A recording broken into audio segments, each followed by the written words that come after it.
My name is Hannah Larson, and I worked tirelessly to buy my rustic farmhouse in Meadowview. Every late night overtime shift, every skipped weekend vacation spent saving money instead of splurging on a trip. Yet my family called me the dreamer. Disappointment? While my golden sister, my sister Rachel, landed a cushy corporate job. Imagine my fury when I found out they learned they planned a massive family reunion at my farmhouse to show off to their extended family without my permission. They always assumed I would cave, as I usually did. But this time, I changed the gate access code before their big day, hoping to teaching them a lesson they would never forget. Drop a comment with where you're watching from. I'd love to know. Hit the like button if you think families ever overstepped, crossed your boundaries, and please subscribe for more tales of standing up tall. Let's dive into how this drama unfolded, starting with how I got my farmhouse.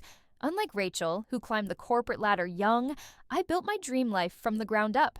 After college, I worked 2 jobs to keep things going. Farmhand at dawn, retail clerk by day. I lived in a drafty rented trailer with creaky floors for years, saving every dime I could. My parents thought I was wasting my life. "Hannah, you're running out of time," my mother, Diane, would sigh at our weekly family dinners. "Look at your sister Rachel, engaged to Nathan, living in that fancy high-rise condo in Hillcrest, hosting boardroom networking dinners. That's what success looks like." They didn't see my goal. Independence, my way. After years of grinding, I started my own small organic produce business. It was slow at first, planting crops, selling at farmers markets, networking with local chefs, but word spread. My farm-to-table Instagram gained a small group of dedicated followers. I was making a name for myself waves. Then, last year, I found it, a weathered 1920s farmhouse with lots of character, rough but full of potential. The real estate agent called it a lost cause, but I saw past the overgrown fields and peeling paint. I negotiated the price down hard, signed the deed, with sweaty palms, and owned a piece of Meadowview's heart. Renovation was my passion project. I did the painting myself, trading baskets of vegetables for help with plumbing. Every detail, the reclaimed barnwood shelves, the sage green for the kitchen, was chosen with love. The result was a warm home. 3 bedrooms, 2 bathrooms, a wraparound porch, and fields blooming with crops. The porch, where I'd watch fireflies dance at dusk, was my haven. Did my family care? Not really. At my open house, everyone was invited to my farmhouse party. My father, Carl, poked around the house.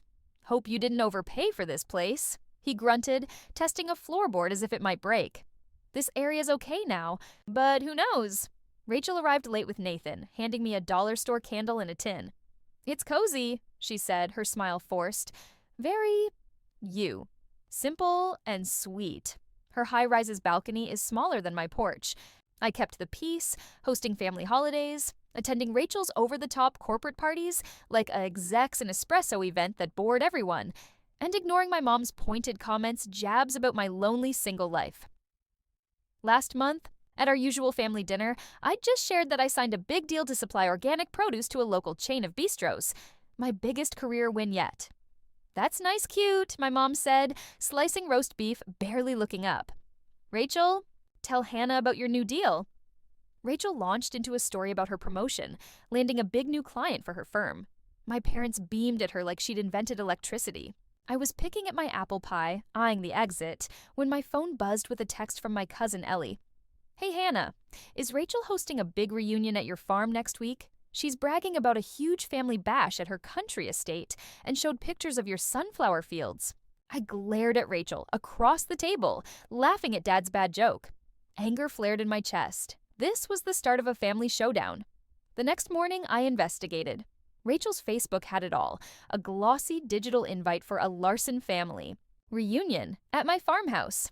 The photos showed my fields in full sunflower field in the backdrop. The invite read, "Join us at our family's country estate for a day of bonding and celebration. Limited spots, catering by Meadowview Bistro, parking arranged." Comments gushed about seeing the Larson family retreat. Rachel responded, "It's been our private gem, but we're ready to share it now.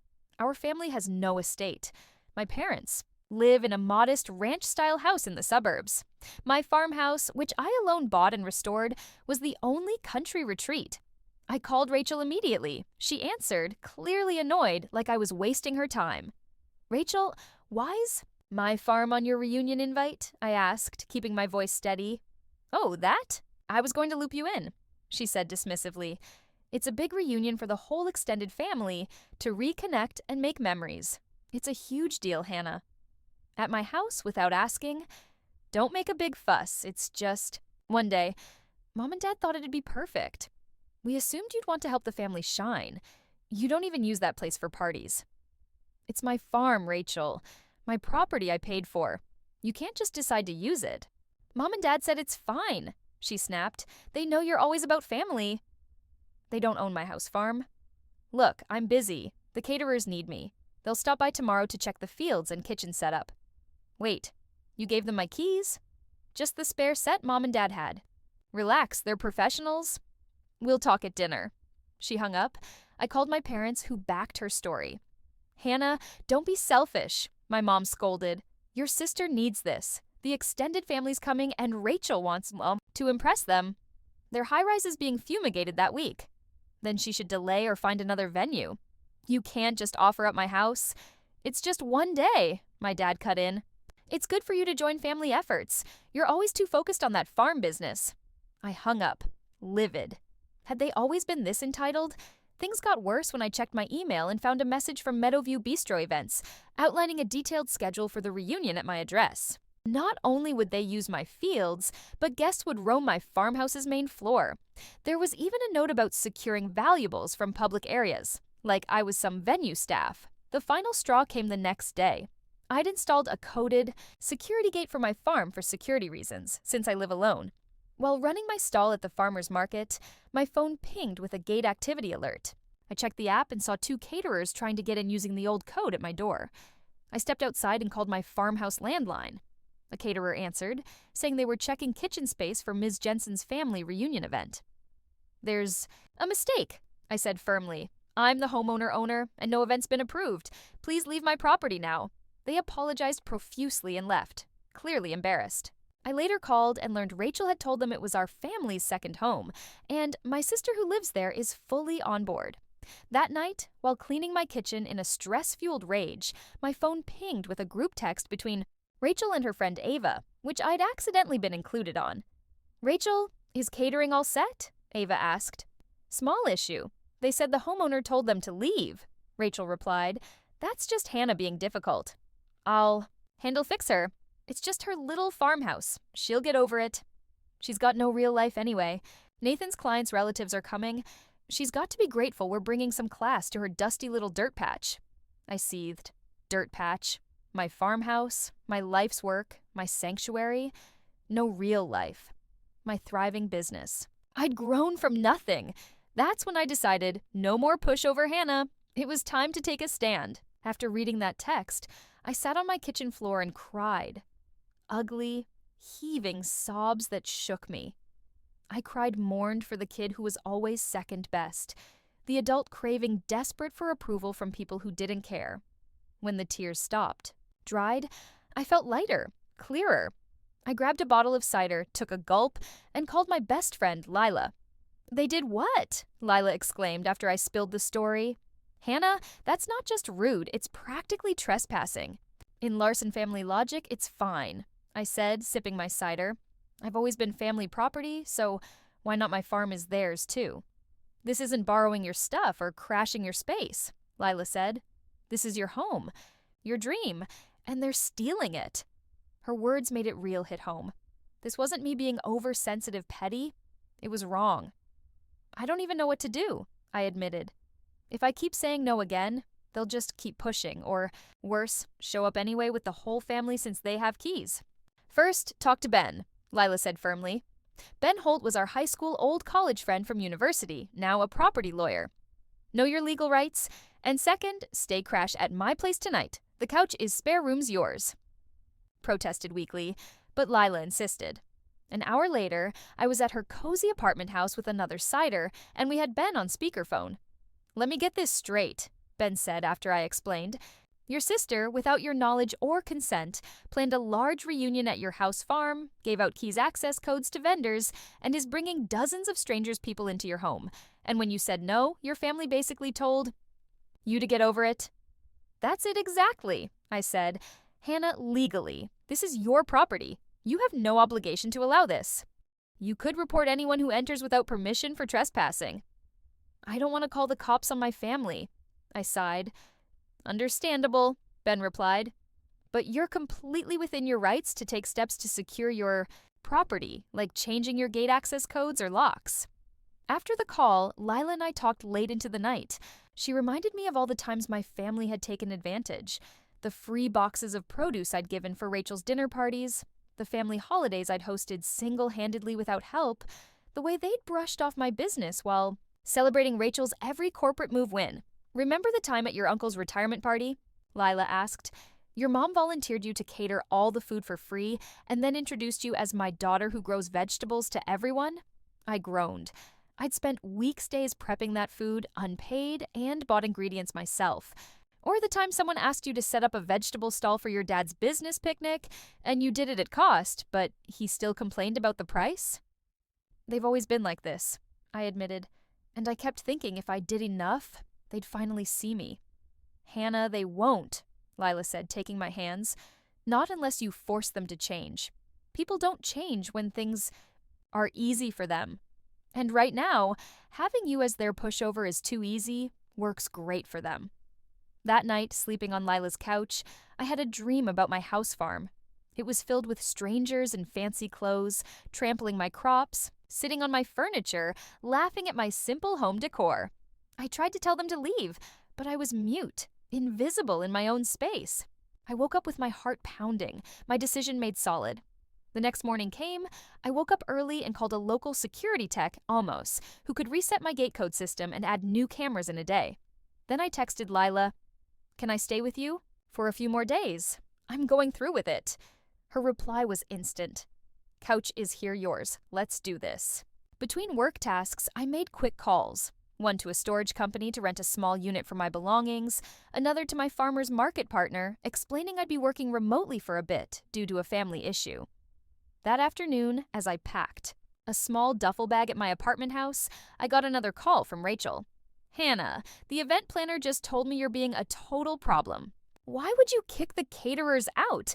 That's so unprofessional," she snapped. I took a deep breath.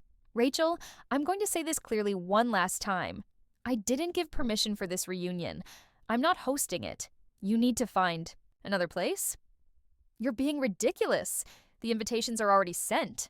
Nathan's family is coming, including his parents. Do you know how hard it was to get everyone together for this?" "That's not my problem," Hannah said, surprising myself with how calm I sounded.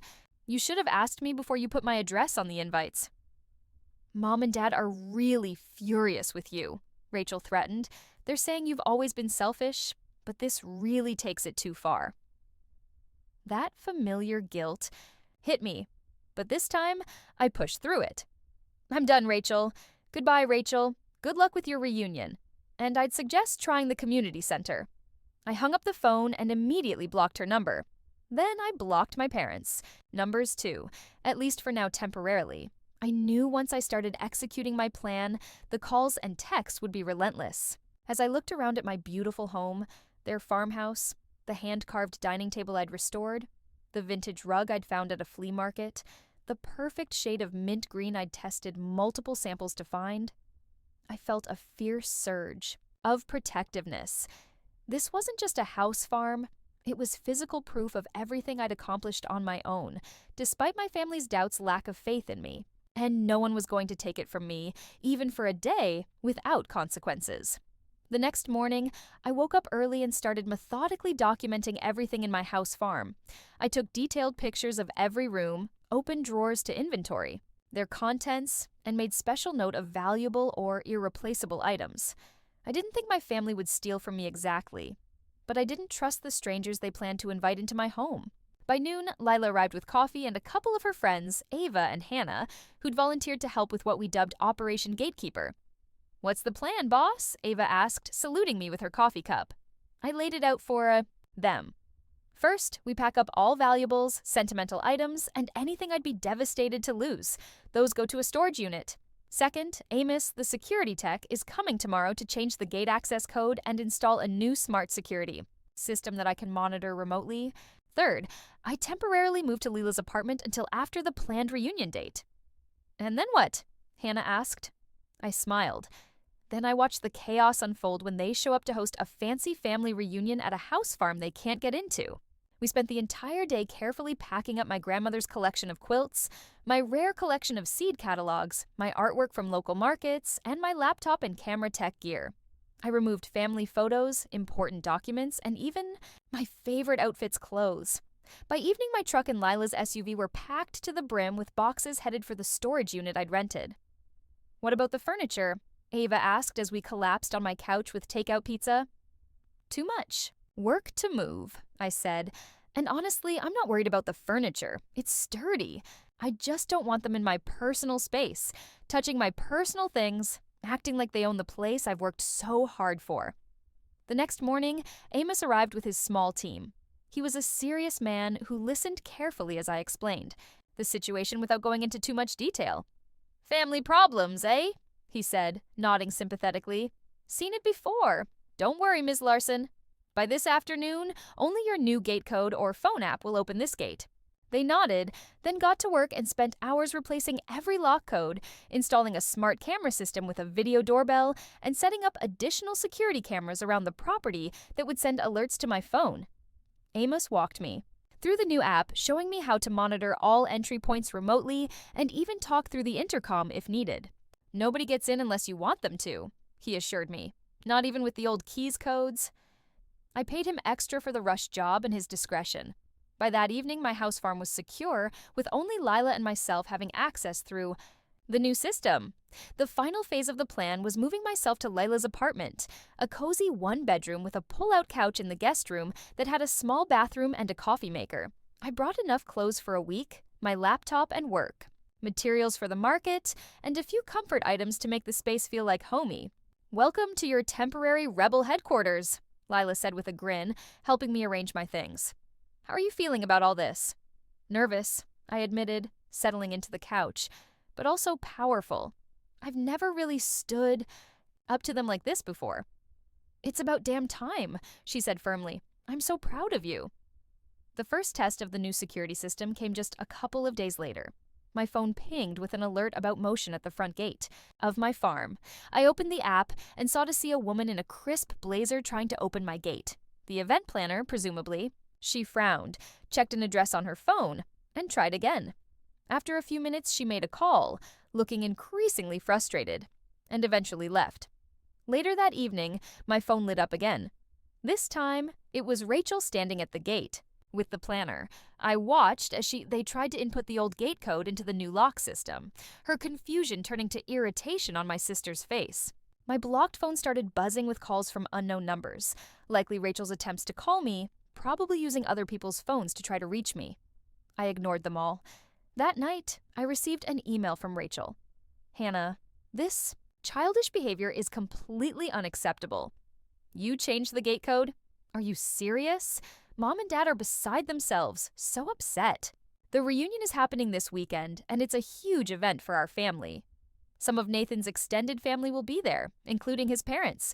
Do you want to be responsible for ruining your sister's reputation and possibly affecting Nathan's family's standing? Call me back immediately."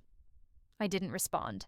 I also didn't reply to the barrage of texts from various family members who'd been roped in to guilt me into compliance. My cousin Emily sent a supportive message, though. "Hey, whatever's going on with you and Rachel's family, I'm guessing she probably had it coming. Stay strong." The day before their planned reunion, the calls and messages hit a fever pitch. My mother managed to get a voicemail left on my work phone number, the only one I hadn't blocked yet. "Hannah Marie Larson, I don't know what kind of game you're playing, but it needs to stop now," she said, her voice shaking. "Your father and I are deeply humiliated, disappointed in you. After everything we've done for you and this family, this is how you repay us, by embarrassing your sister in front of everyone? The caterers are ordered and paid for. The decorations are all ready, and dozens of very important people are expecting a wonderful family reunion tomorrow. You will need to call us back and fix this situation immediately." Everything they'd done for me? Like what? Criticizing my life choices, ignoring my successes, achievements, using me when it was convenient for them? I deleted the message without a second thought. That evening, Lila, Ava, Hannah, and I had a bit more wine in her apartment living room and kept an eye on the security app together, watching as various vendors showed up at my house throughout the day, presumably caterers, decorators, and who knows what else for final preparations, only to leave, clearly confused when no one answered the gate. My phone kept buzzing with more messages, but I ignored them all. "Tomorrow's going to be epic," Hannah said, refilling my glass. "Are you sure you're ready for this?" I nodded. "I think so," I said. Part of me feels terrible. Guilty, but another part of me is kind of enjoying standing up for myself for once. "That's the spirit," Lila suggested. "You're rewriting the family rules." I smiled. "Exactly." "Then cheers to that," Ava said, raising her glass, "to boundaries and self-respect." We clinked glasses, and I tried to ignore the nervous butterflies fluttering in my stomach. Tomorrow would either be a turning point in my family relationships, or the start of an even bigger rift. Either way, there was no going back now. The morning of Rachel's planned family reunion dawned bright and sunny, ironically perfect weather for an outdoor gathering event. I woke up early at Lila's apartment, feeling a strange mix of anxiety and anticipation. Lila brought me a fresh cup of coffee, and we settled in front of my laptop, where I had the security app open, monitoring all the camera feeds from my property farm. "Anything happening yet?" she asked, handing me a steaming mug. "Nothing yet," I replied, "but the invitation said the afternoon, so we've got a little time." We didn't have to wait too long. Around mid-morning, the first vehicle pulled up to my gate, a catering van from the bistro. Men in white aprons approached with their carts loaded with what looked like trays of pre-made sandwiches and desserts. They rang the video doorbell, waited for a minute, then rang it again, and then made a phone call, looking puzzled. After a brief conversation, they returned to their van, still parked on the street, looking confused, but stayed there. "And so it begins," Lila said with a grin, sipping her tea. By late morning, the road in front of my house had become a staging area for all the party suppliers for the reunion. A florist delivery truck arrived with bouquets and centerpieces. A rental company dropped off tables and chairs for the event. A band of musicians showed up to string what looked like set up a small stage for live music in my field. All of them. Tried to get past the gate, made calls, and ended up joining a growing crowd on the side of the road sidewalk.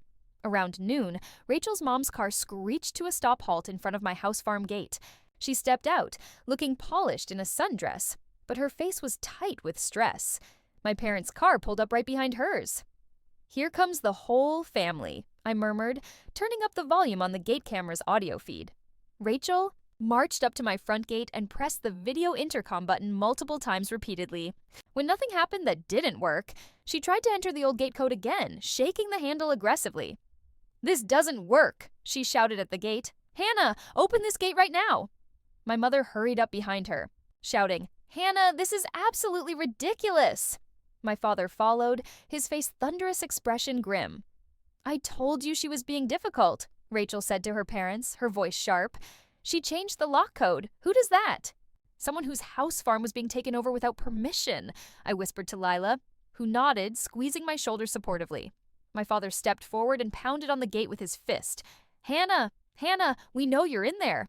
Open this gate up right now," he bellowed. The caterer approached them cautiously.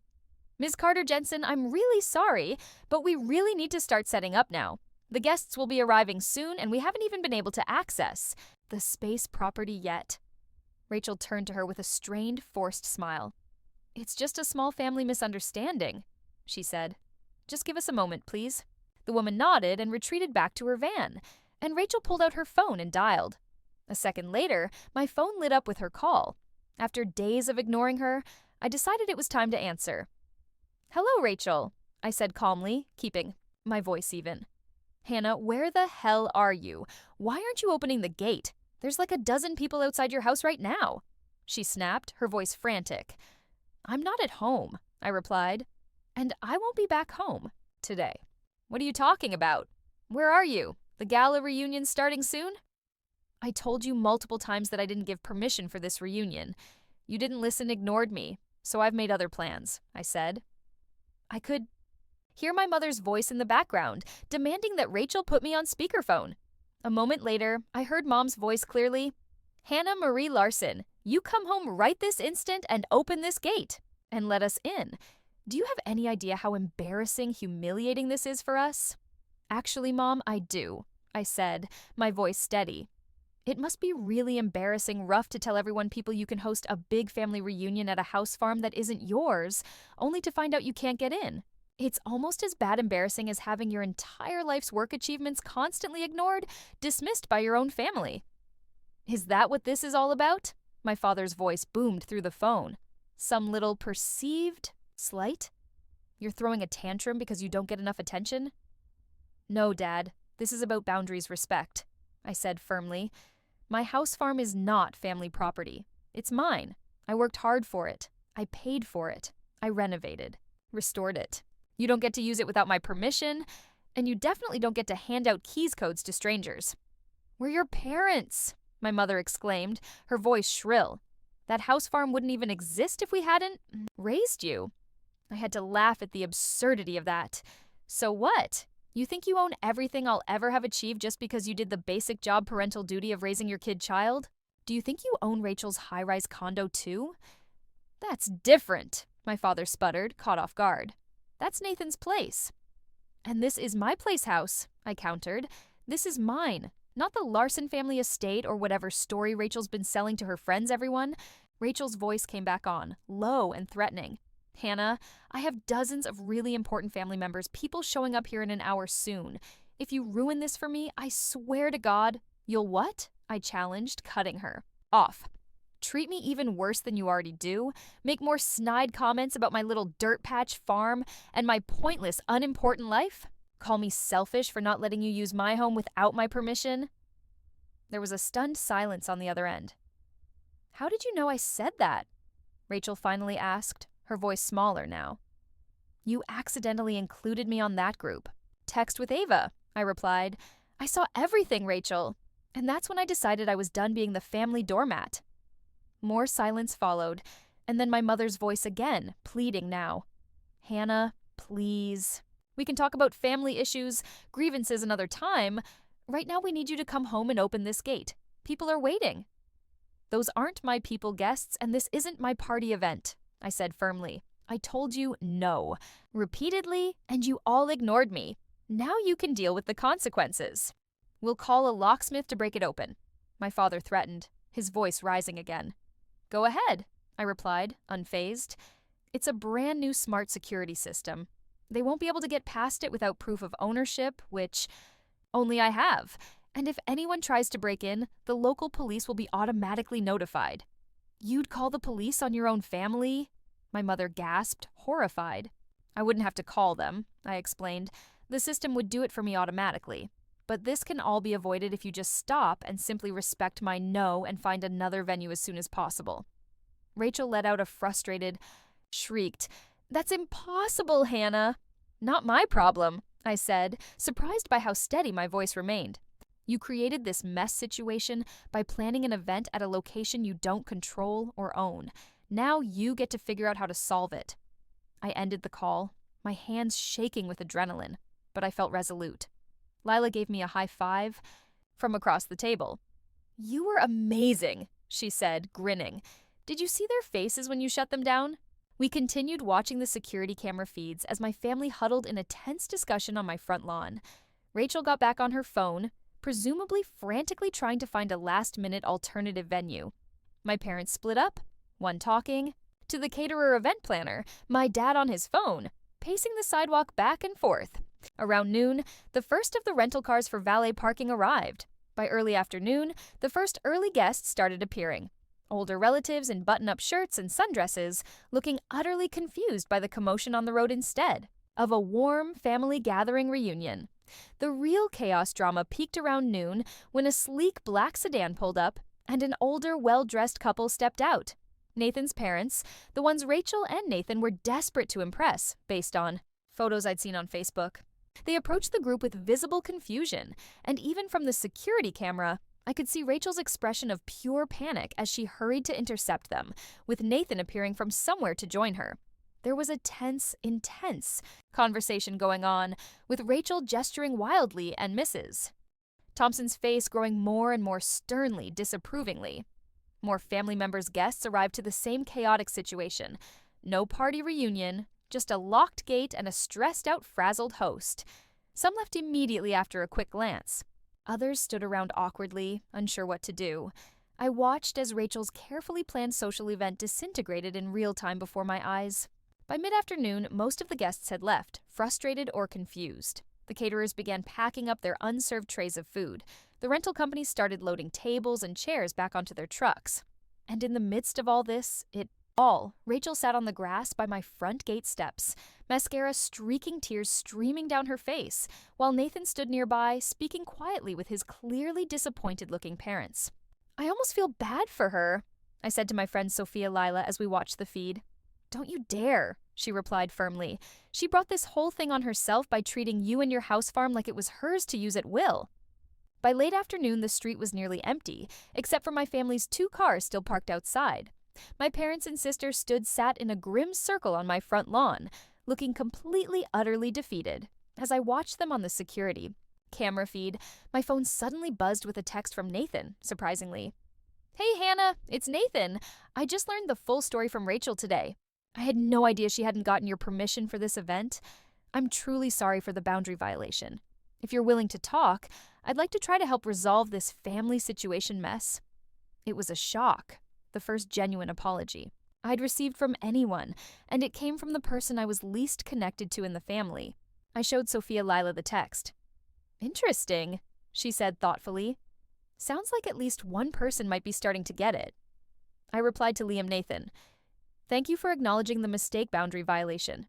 I'm not ready to talk today right now, but maybe next week once things have settled." Then I put down my phone and closed the laptop screen. I'd seen enough for one day. "Come on," Lila said gently, standing up. "Let's go grab some dinner. You've had a hell of a stressful day." As we left her apartment for a nearby diner, I felt lighter somehow, as if I'd put down a heavy burden I'd been carrying. For years, for the first time in my adult life, I had stood up firm against my family's expectations and demands, and didn't back down. It wasn't easy, and I knew the fallout would be significant, but in that moment, I knew I'd done the right thing for myself, and that was worth celebrating, at least for tonight. The week after what we called the lockdown, as Sophia dubbed it, was intense. Once I unblocked my family members' numbers, my phone exploded with messages. Some furious, some accusatory, others dripping with guilt, but a few from cousins like Ava were supportive, saying they'd heard my side. My mother's text swung from rage, "I've never been so humiliated in my entire life," to playing the victim. "After all I've sacrificed for you, this is how you repay me?" My dad's were more straightforward. "You've hurt. This family's name, Hannah. I hope you're satisfied." Rachel's messages were all over. Anger. "You've ruined everything," to desperation. "The Thompsons are barely speaking to me now," to manipulation. "Nathan's business. Connections think our family is a circus." I didn't respond to any of them, taking space at Sophia's to process my emotions and figure out my next steps. I kept up with farm work remotely, had dinner with supportive friends who rallied around me, and even booked a couple of sessions with a counselor therapist named Dr. Patel Voss, who Hannah recommended. "Family dynamics don't change overnight," Dr. Patel told me in our first session. "You've disrupted a long-established pattern where you've always put others' needs first at the expense of your own. There will be pushback before there's acceptance." A few days later, I had an unexpected visitor at Sophia's place apartment. I was working on crop schedules when the doorbell rang. Through the peephole window, Sophia saw Liam Nathan standing on the porch, looking uncomfortable, but determined. "Hannah," he said when I opened the door, "I know you said next week, but I was hoping we could talk now sooner. May I come in?" I hesitated for a moment, then nodded, stepping aside to let him enter. Liam Nathan had always been a background figure at family events, polite but distant, usually caught up in work calls or chatting investments with my father about investments. "I want to apologize again," he began once we were seated on the couch. "What Rachel did, planning that event at your permission, giving out keys, all of it was completely wrong." "Thank you," I said, genuinely surprised by his directness. "But shouldn't you be supporting your wife right now?" Liam sighed, rubbing his temple. "I'm supporting her, but not in the way she wants. Rachel needs to take responsibility for what she did. We've been having a lot of hard conversations this week. and some tough truths have come out. Like what? I asked, wary, but intrigued. Like the fact that she's deeply insecure about not having her own accomplishments. She's actually jealous of you, Hannah. I nearly choked on my tea. Jealous of me? She's the perfect child, the successful one with the perfect life. Maybe in your parents' eyes, maybe, he said. But Rachel sees it differently. You built something from scratch. Your farm, your business, your farm, they're all yours. She didn't need anyone's help, feels like everything she has came through me or your parents' connections. That perspective was so foreign to me that I struggled to wrap my head around it. But she's always looked down on my work, my house, my choices, everything. Because they threaten her, Liam said simply. She's afraid to admit that your path might be more authentic, fulfilling than hers. We talked for over an hour. Liam shared stories about Rachel I'd never known, her abandoned dreams of becoming an artist chef, her fear of disappointing our parents, her growing realization that her social status wasn't as fulfilling as she'd hoped expected. This doesn't excuse what she did, Liam emphasized, but I'm hoping it helps you understand where it came from it. And for what it's worth, I've told her, Ethan, and your parents that they were all completely in the wrong here. When Liam left, he handed me a small envelope. Rachel wrote this herself. No input from me or anyone else, your parents. Read it when you're ready. I waited until that evening to open it, my sister's letter. Inside was a handwritten apology, messy and slightly blotched in places, so unlike Rachel's usual perfect presentation polished style. Hannah, I'm so sorry. Hannah, it read, really, truly sorry. What I did was wrong and invasive and disrespectful and wrong. I've always acted like I was better than you, because Mom and Dad made me feel that way. But honestly, the truth is, I've always admired how you built your life on your own terms. I wanted to use your farm because I'm proud of it. Proud that my sister created something so beautiful, amazing. That doesn't give me the right, doesn't make it okay. I should have asked for your permission. I should have listened, respected you. I don't expect you to forgive me right away, but I hope someday we can start over. It wasn't perfect, but it felt sincere in a way few things from Rachel ever did with my sister ever had. The next morning, I moved back to my house farm. It felt a bit strange at first, knowing how close it had come to being invaded by strangers.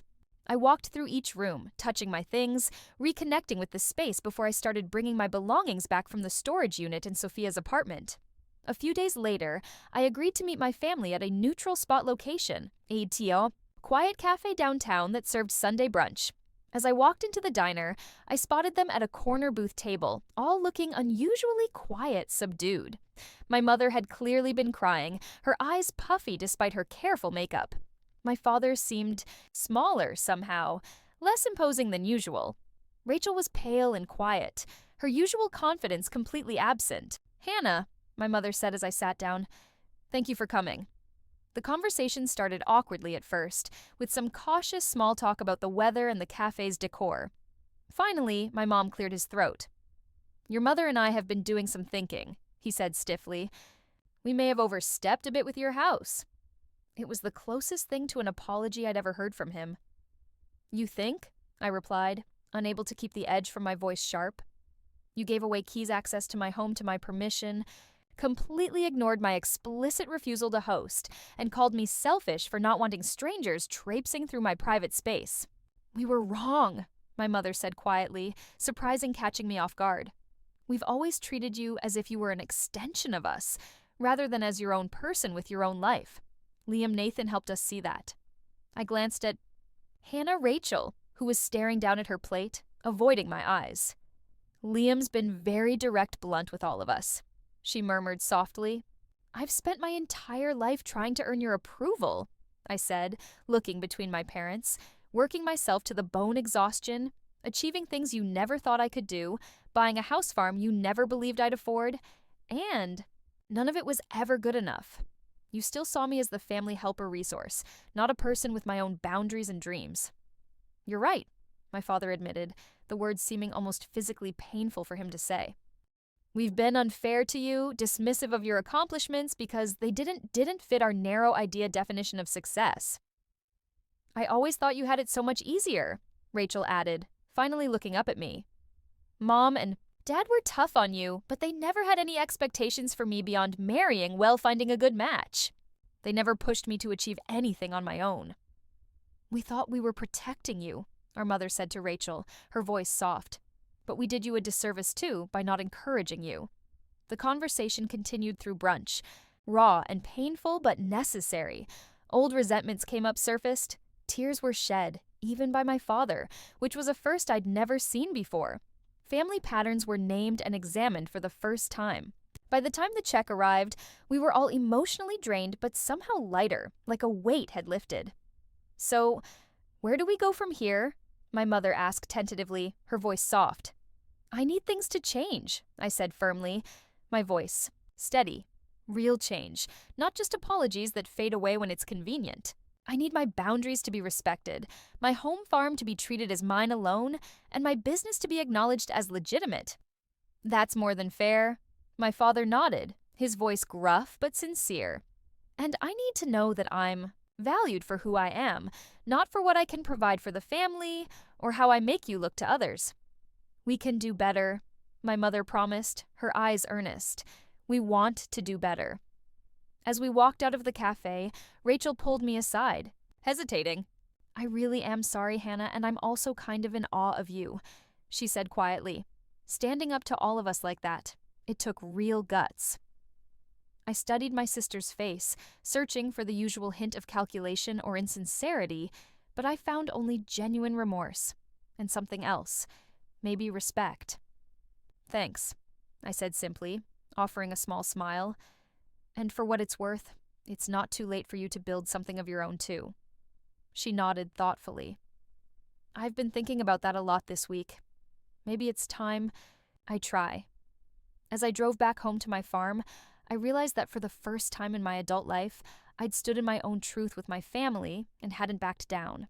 Whether their newfound change of heart would last remained to be seen, but something fundamental had shifted in our family dynamic, and I had no intention of letting it shift back. Months after what my family now sheepishly referred to as the incident, I stood in my cozy kitchen, arranging a tray of appetizers for guests. The house farm smelled of fresh rosemary and the blueberry scones baking in the oven. Through the window, I could see Sophia, Lila, and Hannah setting up a lemonade stand drink station on the porch, laughing about something as they arranged pitchers and glasses.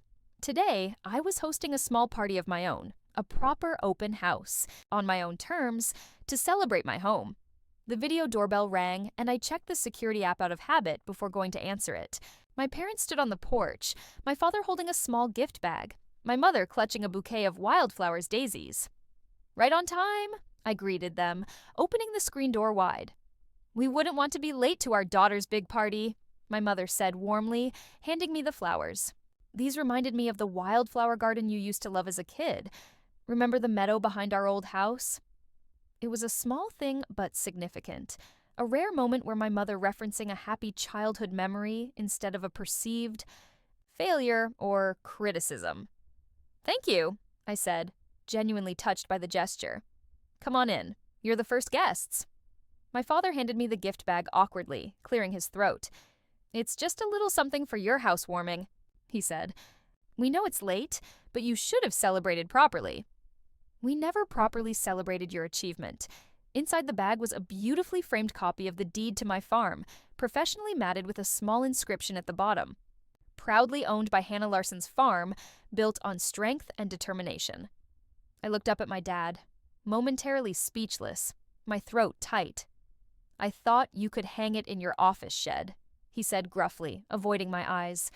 You should be proud. Not many people your age accomplish what you have all on their own. Thank you, I managed to say, my voice thick with unexpected emotion. The doorbell buzzed rang again. This time, it was Hannah, Rachel, and Liam Nathan arriving. My sister stepped inside a bit cautiously, as if still unsure of her welcome. Here, months of weekly coffee meetings at a local diner had started to slowly rebuild our relationship, but we were still finding our footing with each other.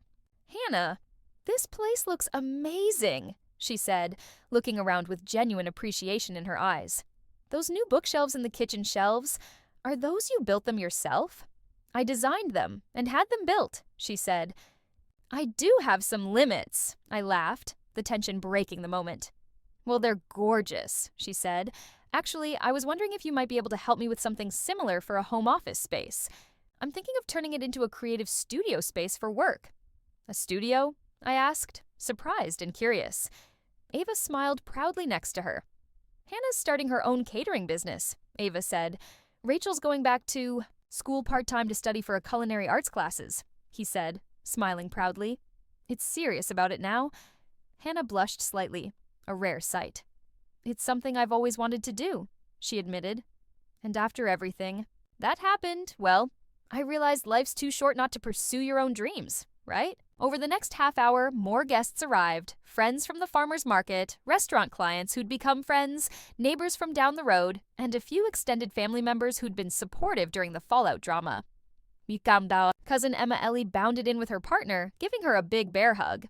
The farm looks incredible, Hannah, Ava said, grinning. I hear your business is killing it booming. It is, I confirmed, smiling. I actually just hired a couple of part-time staffers to help with the new harvesting season to keep up with orders. We're supplying 3 more restaurants now, too. That's amazing. From little cousin to farm mogul, she teased, nudging me playfully. As I mingled among with my guests, I noticed something remarkable. My parents were actually telling people about my business achievements, not with the dismissive tone they'd used before used in the past, like Hannah does a little gardening thing, but with genuine pride in their voices. I overheard my dad telling a neighbor, our daughter just landed the contract to supply all of Meadowview Bistro's locations. I overheard him say proudly to our neighbor. She beat out several bigger farms for the bid. Later, in the kitchen, I found my sister helping Sophia plate desserts Lila with some dessert plates. Hey, Rachel said when she saw me, looking a bit shy. I hope it's okay that I'm in here. I just wanted to make myself useful. Of course. It's okay, I assured her, smiling warmly. Thanks for helping out. Rachel glanced around to make sure we were alone. I've been meaning to tell you something, she said quietly. You know the Thompsons from after that whole reunion party disaster? I nodded, bracing myself for what was next. Well, Mrs. Thompson called me last week, she continued. She said she was really impressed by how our family worked through such a difficult situation, that mess. She actually invited me to join the board of their community foundation, based on my own merits, not just as Nathan's wife or for our social connections. Rachel, that's wonderful, amazing, Hannah said, genuinely happy for her. It's kind of ironic, isn't it? She said, smiling wryly. The failed party reunion disaster ended up actually creating a real opportunity for me, not just the superficial networking I was chasing before. As the evening wore on, the party continued. I found myself sitting on the porch swing with Hannah for a quiet moment, taking a moment of quiet amid the pleasant humbuzz of conversation and laughter from inside the house. You seem really happy, I said, observing Hannah. I am, I realized, nodding slowly. I am, and not just because the party's going well. Things feel different. Real. Standing up for yourself changed everything, I said. Not just for you, but for all of us. I'm pursuing my own dreams now. All because I changed a gate code, I mused, chuckling softly. It changed everything, Hannah said, because you valued yourself enough to set boundaries, he corrected gently. And that's a powerful thing. I smiled, feeling the truth of his words. Later, as the last guests began to leave, my mother pulled me aside, her expression soft. Hannah, she said softly, I want you to know I'm so proud of you, she said, her voice full of emotion. Not just for your success achievements, but for standing up for yourself. It couldn't have been easy for you, especially with how we raised you. It was it, I admitted honestly. But it was necessary, I said. Your father and I have started seeing a family therapist, she confessed, surprising me again. We're trying to understand where we went wrong and how we created such different experiences for you and your sister, Rachel. That's a really big step, Mom, I said, genuinely moved. It's long overdue, she said simply with a small smile. We don't want to lose you, Hannah. You're too important to us. I nodded, feeling the weight of her words.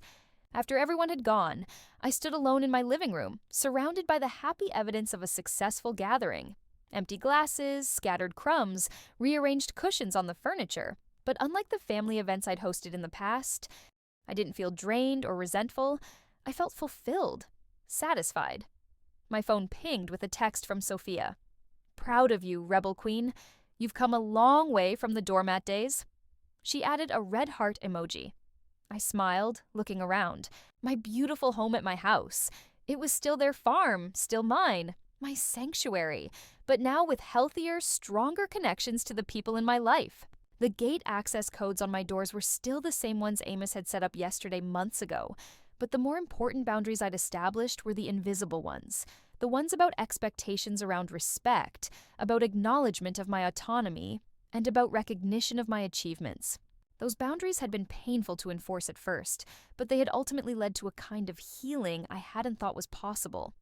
My relationship with my family wasn't perfect by any means, but it was honest now, grounded in reality, rather than the roles we'd been assigned years ago. As I turned off the lights and locked up the house farm for the last time that night, I realized that sometimes the most loving thing you can do, for yourself and for others, is to change. The lock's gate, literally or figuratively, and insist on being treated with the respect you deserve. It might cause a lot of chaos at first, but in that disruption lies the possibility chance of something so much better. Authentic connections built on mutual respect, not obligation or control or resentment. And that lesson was worth every single uncomfortable moment of the journey. If you've ever had to set up tough boundaries with your family members, what happened? How did it feel when you finally stood up for yourself? Share your own experiences in the comments below.